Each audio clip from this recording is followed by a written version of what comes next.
Nerd Society. Aujourd'hui, on plonge dans l'un des plus grands débats du monde des super-héros. Batman vs Iron Man. Deux milliardaires géniaux, deux costumes incroyables, mais avec des différences clés qui les distinguent.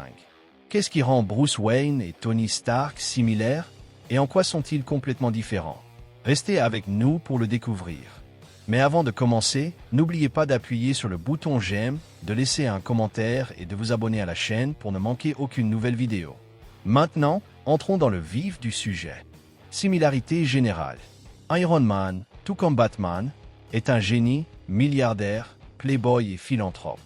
Tous deux aiment flirter et sont des figures majeures dans leurs industries respectives. Ils ont hérité de l'entreprise familiale après l'assassinat de leurs parents lorsqu'ils étaient jeunes, bien que Tony Stark ait été plus âgé au moment des faits. Malgré leurs origines différentes, ils utilisent leur intelligence et leurs ressources pour combattre le crime à leur manière. Batman a un majordome loyal nommé Alfred, tandis qu'Iron Man avait un majordome nommé Jarvis, qui est ensuite devenu l'intelligence artificielle JARVIS. Aucun des deux n'a de super-pouvoir et ils comptent sur leur fortune pour créer des armures et des armes de haute technologie. Ils ont également des acolytes de confiance, Batman avec Robin et Iron Man souvent accompagnés de War Machine. Héroïsme. Iron Man est reconnu comme un héros dans l'univers Marvel, tandis que Batman, en raison de ses méthodes parfois discutables, a longtemps été considéré comme un justicier. Les médias l'ont souvent dépeint comme un criminel semant le chaos dans les rues de Gotham City. Ses actions, bien que héroïques, ont fait de lui une figure controversée aux yeux de la loi et du public. Une grande différence entre eux réside dans leur approche du secret. Batman est obsédé par la préservation de son identité et veille à ce que seuls quelques privilégiés connaissent son véritable visage. Iron Man, en revanche, n'a jamais accordé beaucoup d'importance à la discrétion et assume pleinement la reconnaissance qui vient avec son statut de héros. Création. Batman a été créé par l'artiste Bob Kane et le scénariste Bill Finger en 1939, faisant sa première apparition dans Detective Comics 10-27. Après le succès de Superman, DC Comics souhaitait ajouter davantage de super-héros à son catalogue. Bob Kane avait d'abord imaginé un personnage appelé Batman, mais c'est Bill Finger qui a affiné le concept, façonnant le héros tel que les fans le connaissent aujourd'hui. L'alter ego du personnage a été influencé par Robert The Bruce et Anthony Wayne, un ancêtre de Bruce Wayne dans les comics.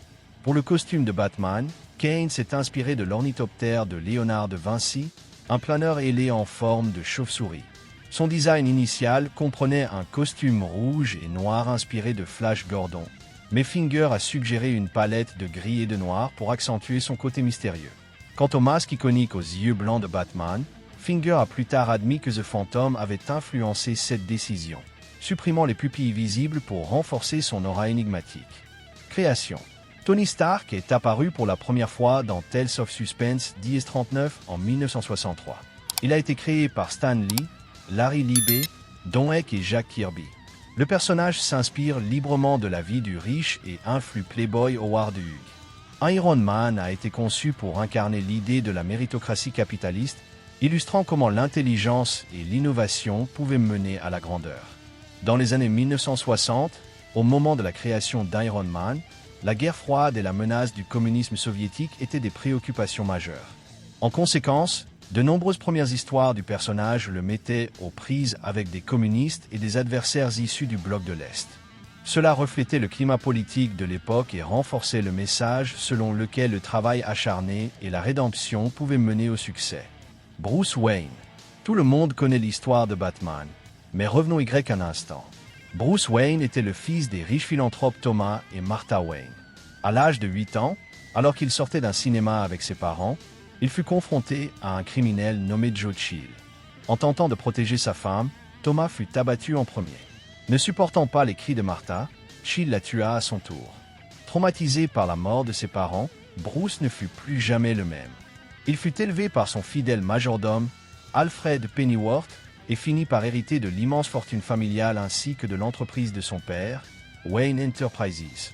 Devant les tombes de ses parents, Bruce fit un vœu solennel, venger leur mort en consacrant sa vie à la lutte contre le crime. Tony Stark. Anthony Edward Tony Stark est né à Long Island, New York, de Howard Anthony Stark et Maria Collins Carbonell Stark. Dès son plus jeune âge, Tony a fait preuve d'une intelligence exceptionnelle, mais son génie l'a souvent empêché de nouer des liens avec les autres. Cela a nourri une profonde fascination pour les machines. Et à seulement 19 ans, il avait déjà obtenu des maîtrises en physique et en ingénierie. À 21 ans, Tony a perdu ses parents dans un tragique accident de voiture et a hérité de Stark Industries, un gigantesque conglomérat fournissant l'essentiel de l'armement de l'armée américaine. Peu à l'aise avec les relations humaines et la gestion d'entreprise, Tony a promu sa secrétaire, Pepper Potts, au poste d'assistante exécutive et lui a confié la gestion des opérations de la société. Comment il est devenu ce qu'il est? À l'âge de 14 ans, Bruce quitta Gotham City et passa 12 ans à parcourir le monde, s'entraînant à la fois physiquement et mentalement. Sur le plan académique, il fréquenta des universités prestigieuses comme l'Université de Cambridge en Angleterre, la Sorbonne en France, ainsi que d'autres institutions renommées en Europe. Un Français nommé Henri Ducard lui enseigna l'art du pistage, un ninja du nom de Kiriji lui apprit les techniques de furtivité, et des moines népalais l'aidèrent à développer son endurance et sa capacité à récupérer après ses blessures. Bruce finit par retourner à Gotham, où il endossa le rôle de justicier. Malgré toutes ses nouvelles compétences, il était convaincu que les criminels étaient superstitieux et lâches, et qu'ils avaient besoin d'un symbole pour les terrifier. Se rappelant une peur d'enfance, il choisit la chauve-souris pour instiller la terreur dans le milieu criminel de Gotham. Le jour, il était le milliardaire playboy et homme d'affaires Bruce Wayne. La nuit, il devenait Batman. Comment il est devenu ce qu'il est? Pendant la guerre en Afghanistan ou en Irak, selon la version de l'histoire, Tony Stark se trouvait dans un environnement hostile pour tester une nouvelle technologie militaire. Cependant, il fut blessé par l'une de ses propres armes, laissant des éclats de métal dangereusement proches de son cœur. Capturé par un seigneur de guerre nommé Wong Chu, Tony fut contraint de travailler sous la menace de mort aux côtés d'un autre prisonnier, le célèbre physicien Yinsen. Wong Chu exigea que Tony conçoive l'arme la plus puissante. Pour empêcher les éclats de métal de le tuer, Tony et Yinsen créèrent le réacteur arc qui fut implanté dans la poitrine de Tony. Plutôt que de construire l'arme la plus puissante, Tony utilisa son génie pour fabriquer une armure qui lui permit de s'échapper de sa captivité. C'est ainsi qu'Iron Man vit le jour. Intellect. Tony Stark est un ingénieur brillant qui a créé de nombreuses armes militaires, dont beaucoup ont été intégrées à son armure pour l'aider à combattre les terroristes. Sa maîtrise technologique lui permet de développer des outils et des armes avancées, faisant de lui un héros redoutable dans le monde moderne.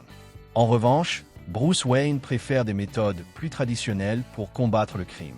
Il s'entraîne à la fois physiquement et intellectuellement, visant à être le meilleur dans tous les aspects de son parcours.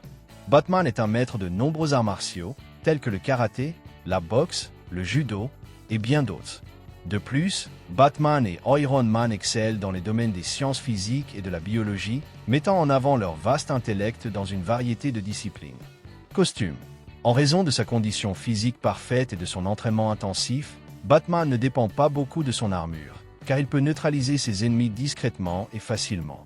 Cependant, à mesure que les armes réelles ont évolué, le costume de Batman s'est modernisé, devenant plus technologique, utilisant les ressources de Wayne Enterprises pour rendre son équipement plus efficace et à jour. En revanche, Iron Man possède une large gamme de costumes d'armure, chacun conçu pour une fonction spécifique. Tony Stark se concentre davantage sur son état mental que sur sa force physique, ce qui explique qu'il investisse dans le développement de son intellect et compte sur ses armures pour accomplir les tâches les plus lourdes à sa place. C'est tout pour la vidéo d'aujourd'hui. Merci de nous avoir suivis, les amis. Si vous avez aimé, n'oubliez pas de mettre un j'aime, de laisser un commentaire et de vous abonner à la chaîne pour encore plus de contenu génial. À la prochaine, Nerd Society.